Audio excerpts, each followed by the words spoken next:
Меня зовут Ярхамов Ильнур, и мы вам рассказываем о важных темах для татар России. Вы внимательно отсмотрели наши видеоматериалы, которые выходили в эти новогодние каникулы? Вы же внимательно отсмотрели и видео о татарском Татышлинском районе Башкортостана. Если кто не смотрел, вот тут с краю будет ссылка на это самое видео. Прошу посмотреть, потому что это очень важно, чтобы понять наш этот выпуск. Внимательно изучая состав населения северо-запада Башкортостана, мы то и дело натыкались на пространные рассуждения, статьи и высказывания всяких экспертов, что есть люди на этой территории с двойной этнической идентичностью. Ну, это такие то ли татаро-башкиры, то ли башкиро-татары. В нашем видео о татарском Татышлинском районе общественный деятель и главный метролог Татарстана Томас Нигматзянов как раз рассказал о двух очень колоритных персонажах, которые ему, как татарину, приходятся прямыми родственниками башкирами. Речь идет о Бахтигарае Арманшине и главе клана Табын Насибуле Хуснуллине. Бахтигарай Арманшин – это тот самый человек, который обиделся на высказывание генерального директора ТНВ Ильшата Аминова и пригрозил ему прокуратурой Российской Федерации и прокуратурой Башкортостана. Вот что Томас Нигматзянов говорит о своем земляке и родственнике. Выступал по как называется, клип, да? Видеоклипу. Мухаммад Бахтигарай Арманшин. Сейчас хотят все обратно башкирам сделать, и народ тоже все прошел. Три поколения уже мы татарский учились. Вот это трудно сейчас народу, вот людям объяснить. Ну, это вот тоже хорошие материалы вышли, все. Но народ все равно знает, наверное, что такое они башкиры были, и башкиры будут, наверное. Бахтигарай Арманшин, он является директором этого музея Галича Курайна.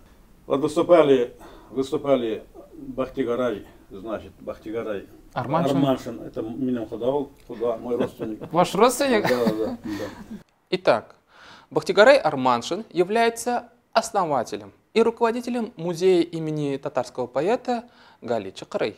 Ну да, неудивительно, что раз Арманшин себя считает башкиром и призывает это делать других жителей Татышлинского района, то и Галича Курай по умолчанию автоматически превращается в башкирского поэта.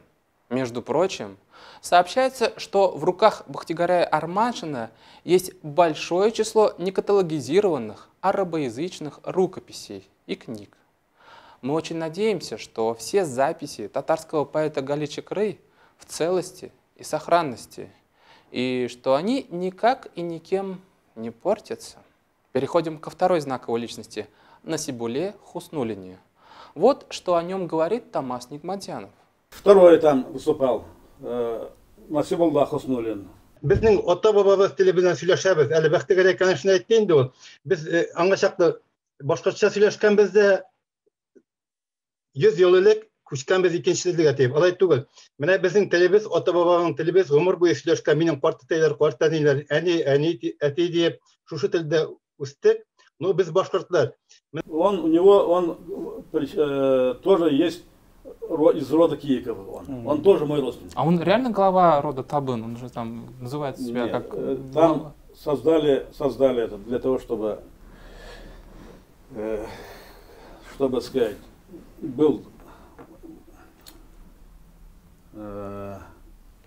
можно было проводить свою линию, политику, там, ассимиляции, там, или чего-то, там, и так далее, да, башкиризации. Вот. Выбрали очень знаменитого человека, он международный мастер спорта по легкой атлетике, Шаймиев, когда он жил в Челнах, набережных Челнах, и окончил здесь политехнический институт на Челнах. Вот. Он выступал за Татарстан, за сборную Татарстана и приносил большие такие рекорды. Чемпион Европы был неоднократный, рекордсмен Европы, до сих пор его не могут там побить. Давайте не будем торопиться и делать выводы о том, насколько честны со своим народом башкиры в кавычках, Бахтигарай Арманшин и Насибулла Хуснуллин. Может, они действительно важными вещами занимаются для жителей Татаршлинского района? У Арманшина в руках музей Чакры. А это здание, помещение, это экспонаты, рукописи. Все это надо содержать, ремонтировать, экспонаты как-то хранить. Ну, записался Арманшин башкиром. Ну и ладно. Может, по-другому в Башкортостане и не получается беречь и хранить наследие татарского поэта Чакры. Поэтому и его тоже задним числом в башкиры лучше бы записать, подумал, наверное, Арманшин. На Насибулле Хуснуллине тоже есть ответственность. Ну, он директор этого физкультурно-оздоровительного комплекса «Спортпланета». Вот это значит, Уфа, например, в этом году выделила очень большие деньги на то, чтобы прямо на улице для молодежи, для детей, для молодежи, спортивные эти комплексы всякие соорудили, так. Вот, поэтому всячески поддерживают наш районный центр, администрацию нашу, поддерживают физкультурно-оздоровительный комплекс. И вот так и с точки зрения материальных интересов, и с точки зрения, значит, исторического такого обрабатывания, будем говорить, да, вот. С одной стороны, есть и давление, но есть и обрабатывание, что уже он искренне считает себя башкиром. Давайте представим, что и Бахтигарай Арманшин, и Насибулла Хуснуллин искренне жертвуют своей этнической идентичностью, чтобы таким образом привлечь в район деньги Республики Башкортостан. Мы искренне надеемся, что музей и спортивный центр Татаршлинского района могут посещать люди вне зависимости от своей этнической идентичности. То есть и башкиры, и татары, и русские. То есть там нету фейс-контроля. Кстати, в эти новогодние каникулы башкирские миссионеры отправились в музей Галии Чакры, чтобы вывесить памятную черно-белую доску о татарском поэте на зеленой стене. Ну, конечно, они назовут его башкиром, и на башкирский лад — сокорой. Надеемся, одной лишь памятной доской не отделаются. Там все-таки дорогостоящую экспертизу, оцифровку и перевод арабоязычных текстов надо бы сделать, может и помещение отремонтировать. Бахтигарай Хазрат, не стесняйтесь, выбивайте побольше денег, не продешевите. Но так ли уж официальная Уфа, то есть башкортостанские республиканские чиновники, готовы поддерживать и подкармливать на северо-западе чиновников, лишь бы они записывались башкирами, ну и других к этому призывали? У нас есть большие сомнения в этом. Причем причина сомнений в таком подкупе на северо-западе, в кавычках подкупе, исходит от самих башкирских властей. Вот, например, есть вице-премьер Башкортостана Азат Бадранов, который отвечает за межнациональную политику в республике. Нас очень заинтересовала его программно-мировоззренческая статья «30 лет новейшей истории Башкортостана. 4 смысловых сюжета», опубликованная в Башинформе 11 октября 2020 года.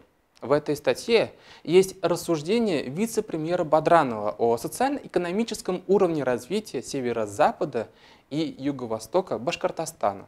Азат Бадранов почти как скупой бухгалтер с поразительной дотошностью перечисляет, как же хорошо газифицированы районы северо-запада, а именно Илишевский район, Туймазинский, Чакмагушевский район Башкортостана, в то время как юго-восток республики, то есть Баймакский, Зилаирский, Бурзянский еле-еле дотягивают по газификации до 40%.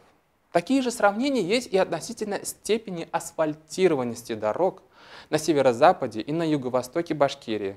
Да, на северо-западе больше асфальта.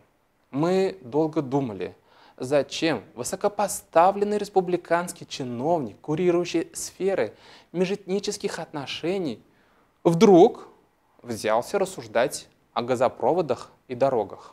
Но вся разгадка этой загадки кроется в другой статье Азата Бадранова, которую он вывесил у себя 22 октября в соцсетях. Видимо, он ее написал, потому что понял, что его статью, первую, от 11 октября, поняли не так, как ему нужно. И вот уже во второй статье Азат Бадранов поднимает вопрос об экономическом развитии башкирского Зауралья. Вот дословно его цитата. Да, республиканские органы власти будут реализовывать и развивать эти территории, несмотря ни на какие настроения общественности. Но этот процесс будет наиболее эффективным при активном соучастии общества. Кого же имеет в виду Бадранов, говоря о том, что возможны настроения общества, которым не понравится, что взялись за развитие Юго-Востока республики? Может, это сами башкиры башкирского Зауралья будут возмущаться? Да нет, бред какой-то. Уж не о грядущем ли недовольстве жителей северо-запада Башкортостана нам хочет намекнуть Азат Бадранов? То есть, получается, жителям Илишевского, Чекмагушевского, Туймазинского, Таташлинского и других татарских районов северо-запада Башкортостана следует забыть о будущих вложениях в инфраструктуру своих районов. Получается, Арманшин и Хуснуллин зря идут в записные башкиры? Ну, может, какие-то деньги на поддержку музея Галичекры и спорткомплекса все-таки из Уфы придут? Ну, а как быть с дорогами и газопроводами для жителей северо-запада Башкортостана? Вон аж целый премьер-министр Башкортостана дает понять, что в татарских районах республики как-то многовато наделали инфраструктуры, уж побольше, чем в башкирском Зауралье. В общем, цепочку рассуждений наших вы уловили.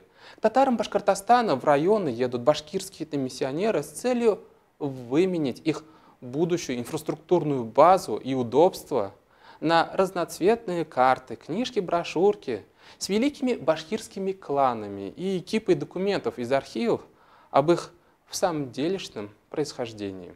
Сетевой автор и аналитик Наиль Гальман поднимает важную тему по истории татарского народа в 20 веке. Речь идет о Голодоморе в Поволжье, который наступил ровно 100 лет тому назад, в 1921 году. Он длился еще весь 1922 год. И в последующие года вроде как наметились тенденции к восстановлению сельского хозяйства и численности ТАССР, но последствия все равно ощущались.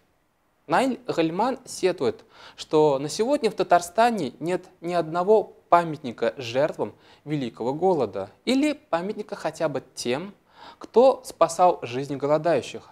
По мнению автора, Голодомор тянет на самую страшную трагедию за 2 последних столетия для татар. Главная причина голода 1921-1922 годов – это политика военного коммунизма большевиков в отношении крестьян. Думаю, это известный всем еще со школьных учебников материал. Принудительное изъятие хлеба у крестьян на государственные нужды большевиков началось еще с 1918 года и многократно возросло к осени 1920 года, а к лету 1921 года началась сильнейшая засуха, а у населения отсутствовали хоть какие-то припасы. В октябре-ноябре 1920 года в ТАССР у крестьян, а тогда республики, крестьянство по большей части состояло именно из татар, было изъято более 10 миллионов пудов хлеба, еще 2,5 миллиона пудов зерна в семенной фонд и еще 2 миллиона пудов картофеля. Если переводить это все в тонны, то получится более 96 миллионов тонн сельхозпродовольствия. Второй причиной случившегося голода Наиль Гальман называет то, что большевистские лидеры в Москве несколько месяцев игнорировали информацию о голоде и просьбе о помощи из Поволжья. В общем, они проблему голода признали только к середине лета 1921 года. Более-менее необходимая помощь голодающим подоспела только к весне 1922 года. Наиль Гальман ставит цель узнать, сколько же на самом деле умерло татар из-за голодомора в 1921-1922 годах. А эта задача не из простых. Сами уж понимаете, что большевики не очень-то и были заинтересованы в обнародовании реальных цифр жертв этой трагедии. Итак, известно, что татар по переписи 1920 года в ТАССР было около 1 миллиона 445 тысяч человек. Тогда общая численность республики составляла более 2 миллионов 896 тысяч человек. То есть татар было около 49,9%.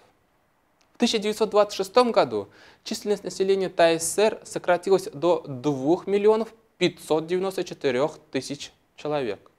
Республика за 6 лет потеряла 302 тысячи человек. Наиль Гельман подсчитывает, что к концу Голодомора, то есть к концу 1922 года, в Татарстане население насчитывало 2 миллиона 361 тысяча человек. Другими словами, ТАССР к 1922 году потерял около 300 тысяч человек. Наиль Гельман приводит свои итоговые подсчеты и заявляет, что за 2 первых года 20-х годов прошлого столетия Татарская АСР потеряла более 500 тысяч человек, из которых более 350 тысяч человек – это татарское население. И это только данные по голоду. Вместе с тем, вообще по разным причинам, за 1921-1922 года погибло более 420 тысяч татар. Увы, но эта чудовищная цифра потери от Голодомора касается не только татар Татарстана. По другим регионам точных цифр нет. Известно лишь, что на территории всей РСФСР и Советского Союза умерли не менее 800 тысяч татар. Что же происходило с татарами в других регионах России и Советского Союза? Если в вашей семье есть истории, как голодали ваши прадеды и прабабушки, напишите об этом в комментариях. Очень интересные статистические наблюдения нашего автора Наиля Гельмана касательно демографических последствий для народов Поволжья. Для этого он берет данные переписи населения с 1897 года по 1926 год русских и украинцев. За этот период численность русских и украинцев выросла на 39%. И это несмотря на революции, японскую войну, Первую мировую войну, гражданскую войну, голод. А теперь берем данные переписи населения по татарам, башкирам и крымским татарам и получаем, что за тот же самый период с 1897 по 1926 3 этих братских народа выросли в сумме всего лишь на 7,9%. Чувствуете разницу между украинцами и русскими, которые прибавили на 39%, и татар и башкир с крымскими татарами, которые прибавили всего лишь на 7,8% свое население? Да, в этом выпуске и впрямь будет многовато статистической информации. В общем, решили мы с этнополитологом Ильдаром Габдрафиковым обсудить эту татаро-башкирскую дискуссию в соцсетях. Мы решили осветить именно тот момент, что касается статистики. Есть 3 переписи населения новейшей истории России. Начнем с последней переписи населения Советского Союза, которая была в 1989 году. Она считается объективной. Сами понимаете, эпоха перестройки. В обществе идут глубокие процессы демократизации. У народов Советского Союза пробуждается интерес к своей истории. Идут процессы религиозного возрождения. По переписи населения в 1989 году в Башкортостане башкир насчитывалось 863 тысячи человек. Татар более 1 миллиона 120 тысяч человек. А потом перепись 2002 года. Как раз самый расцвет авторитаризма режима Муртазы Рахимова в Башкортостане. В ходе этой переписи населения численность башкир скакнула резко на более чем 357 тысяч человек. Была достигнута отметка в 1 миллион 220 тысяч человек. А татар тогда стало меньше 1 миллиона человек. То есть всего 990 тысяч человек. Куда-то потерялись более 120 тысяч татар. И вот перепись 2010 года. Тогда численность башкир слегка упала буквально на 50 тысяч человек. Их насчитывалось уже более 1 миллиона 172 тысяч человек. Татары численно тоже слегка восстановились, совсем чуть-чуть, на 19 тысяч человек. Татары Башкортостана уверены, что перепись 2002 года и 2010 года сфальсифицированы. Башкиры считают, что сфальсифицирована перепись 1989 года. Да, в республике количество башкир одно время было, считалось, меньше, очень немного меньше, чем количество татар. Но на динамику внимания не обращается. А дело именно в динамике, она очень простая. Какой смысл вот тех цифр, которые только что были приведены? Он очень простой. Численность башкир неуклонно росла. В общем-то, неуклонно росла численность и всех народов Башкортостана, но башкиры, как видим, немножко, но опережали их именно в этом росте. Их рост шел вперед. И это понятно, потому что волна урбанизации башкир из трех основных народов Башкортостана, башкир, русских и татар, она их затрагивала позже всех. Поэтому приток из деревень был несколько запаздывал. Вот. И теперь, когда люди приходили из деревни в города, они приходили в большем количестве. То есть вот этот деревенский запас, грубо говоря, у татар уже иссякал, у русских он уже почти иссяк. Вот. А у башкир он только нарастал. Мы несколько раз прослушали какие-то витиеватые разъяснения башкирского миссионера Азата Бердина, в чем именно необъективность переписи 1989 года. Но, откровенно говоря, ничего так и не поняли. Итак, Ильдар Габдрафиков предлагает взглянуть на сфальсифицированную сущность переписей 2002 и 2010 годов через призму микропереписей, которые проводились в 1994 и 2015 годах. Микроперепись населения России – это такая своеобразная репетиция к предстоящим переписям. И вот анализ теперь уже 5 переписей населения, то есть 3 больших и 2 микропереписей в Башкортостане за последние 32 года привел к интересным выводам. Во-первых, по этнической ситуации в Башкортостане, судя по большой переписи населения 1989 года и микропереписи 1994 и 2015 годов, идентичные. Башкиры численно уступают татарам. В то время как большие переписи 2002 и 2010 годов показывают, что башкир больше, чем татар. Во-вторых, даже если считать большие переписи населения 2002 и 2010 годов объективными в кавычках, но взять во внимание языковую ситуацию в Башкортостане, то явствует доминирование в республике носителей именно татарского языка, а не башкирского.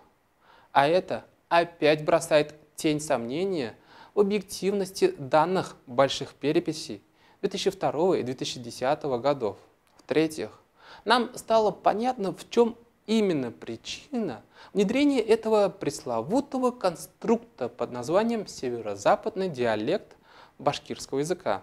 Мы внимательно изучили данные переписей по языковой ситуации 2002-2010 годов. Ну да, манипуляторы-статисты сделали большую ошибку.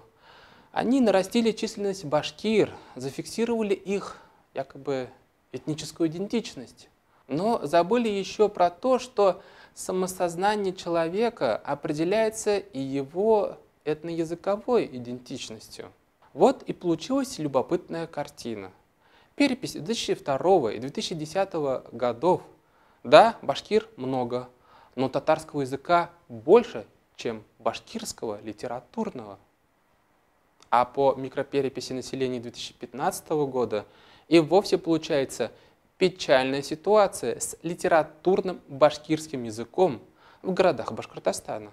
Башкирский язык в качестве языка владения выбрали всего лишь 8,5% горожан, в то время как татарский язык выбрали более 25,7% городского населения. В общем, башкирский язык в городах Башкортостана вымирает. И тут вводят северо-западный диалект башкирского языка. Причем о других диалектах, а именно о южном и восточном почему-то вообще не вспоминают, диктанты не устраивают. В общем, организаторы и идеологи северо-западного диалекта башкирского языка явно хотят запутать головы людям, владеющим отлично татарским языком.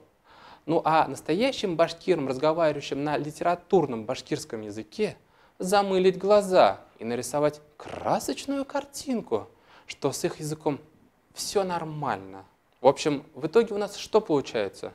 В Башкортостане татар и башкир может ожидать этноязыковая катастрофа в виде окончательной утраты башкирского и татарского литературных языков.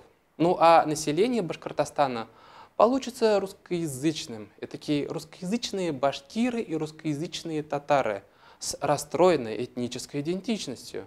При этом, что первые, что вторые, очень удобные для башкортостанских властей группы населения, потому что им не надо париться над написанием и расходами на учебники по башкирскому и татарскому языкам.